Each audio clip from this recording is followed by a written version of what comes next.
Alright guys, today we're going to do a review on the Coleman KT196. So this go-kart I have owned for about 2 years.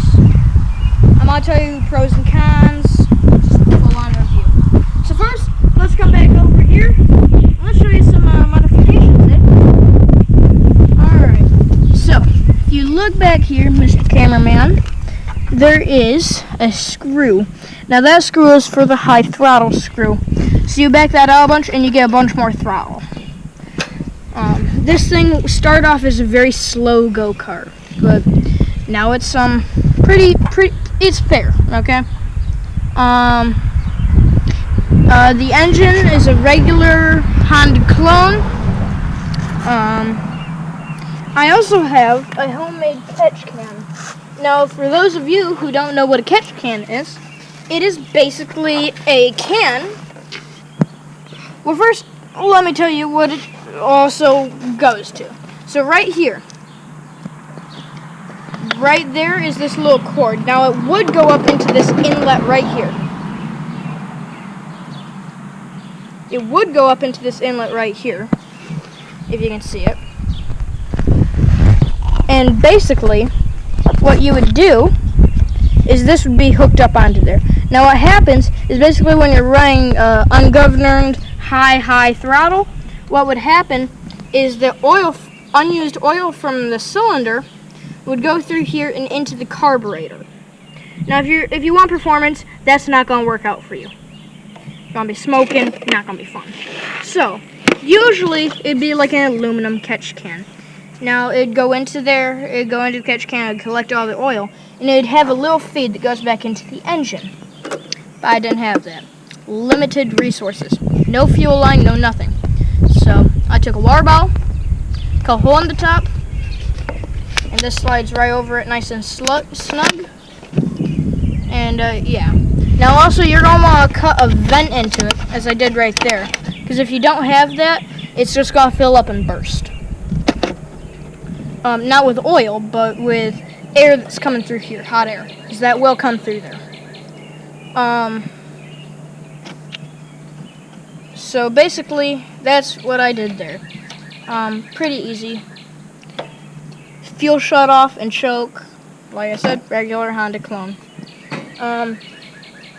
It's a non-Hemi, but you know, we'll go for a non-Hemi. That works for me.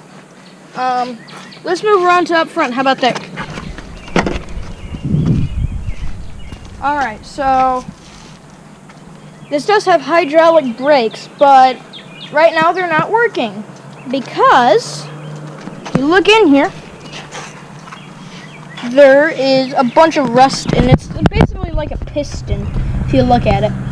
So there's just a bunch of rust, and yeah. So like I said, hydraulic brakes, hydraulic reservoir. Next thing, had no source of lighting, so if you're riding at night, like we do often, we have this headlight. I bought it at Walmart. So, I don't know, this thing's pretty perfect. Another thing is that I also, so I'm not really quite done with the wiring, but, I've got something going on. I will be doing that. So most of this you actually have to assemble yourself if you get it. I'm trying to think, delivered to you. You have the ignition.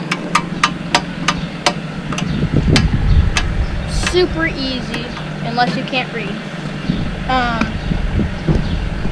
So yeah, we've got it going on pretty good now.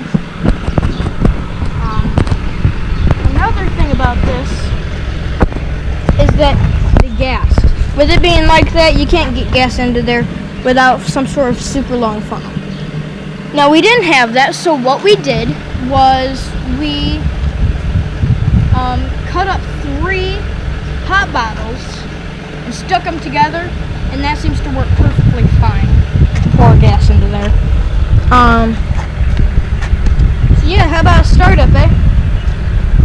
So also another thing, forgot to mention, it about 2 pools on a regular warm day.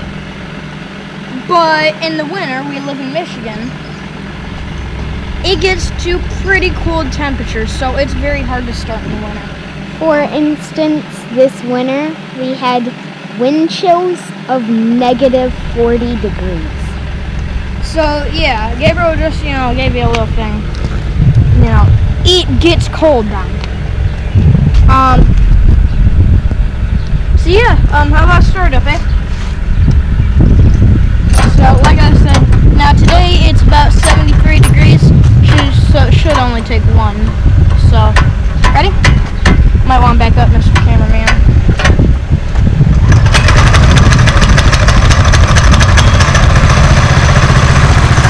That easy. I also didn't mention that you do have to use the choke to start it. Let's see if it'll rev. It's cold.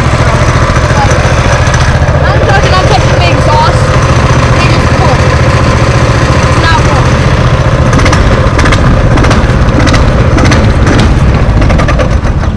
See, it stalled. Now that happens. Whatever. So we are probably going to take a ride, so move over there, cameraman, and we'll get this going.